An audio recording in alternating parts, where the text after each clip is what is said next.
সীমান্ত এলাকার দুটি উপজেলায় বিজিবি এককভাবে কাজ করবে, যেটা শার্শা এবং চৌগাছা। এটা ছাড়াও অন্যান্য উপজেলাগুলোতে কাজ করে থাকবে। উল্লেখ্য যে 11 ডিসেম্বর 2025 তারিখে তাফসিল ঘোষণার পর যশোর ব্যাটালিয়ন কর্তৃক দায়িত্বপূর্ণ নির্বাচনী এলাকায় অস্থায়ী বেস ক্যাম্প স্থাপনের জন্য রেকি কার্যক্রম সম্পন্ন হয়েছে এবং দায়িত্বপূর্ণ এলাকায় দায়িত্বপূর্ণ যে সকল জায়গায় বেস ক্যাম্প স্থাপন হবে সেই সকল বেস ক্যাম্পগুলোতে আমরা নিয়মিত টহল কার্যক্রম পরিচালনা করে আসছি।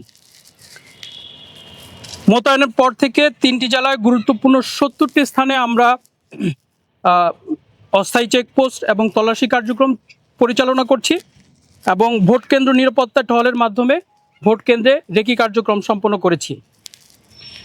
এছাড়াও নির্বাচনী দায়িত্বপূর্ণ এলাকায় সকল আইন শৃঙ্খলা বাহিনীর সাথে সমন্বয়ের মাধ্যমে দুষ্কৃতিকারীরা যাতে দেশের শান্তিপূর্ণ পরিবেশকে অস্থিতিশীল করতে না পারে সে লক্ষ্যে বিজিবি সর্বদা কাজ করে যাচ্ছে এবং সীমান্ত এলাকায় অবৈধ অস্ত্র উদ্ধার এবং নিয়মিত জনসচেতনমূলক কর্মকাণ্ডের মাধ্যমে স্থানীয় জনগণকে নির্বাচনে ভোট দেওয়ার অংশগ্রহণের জন্য উদ্বুদ্ধকরণ এবং জনসচেতনতা বৃদ্ধির কার্যক্রম পরিচালনা করছে।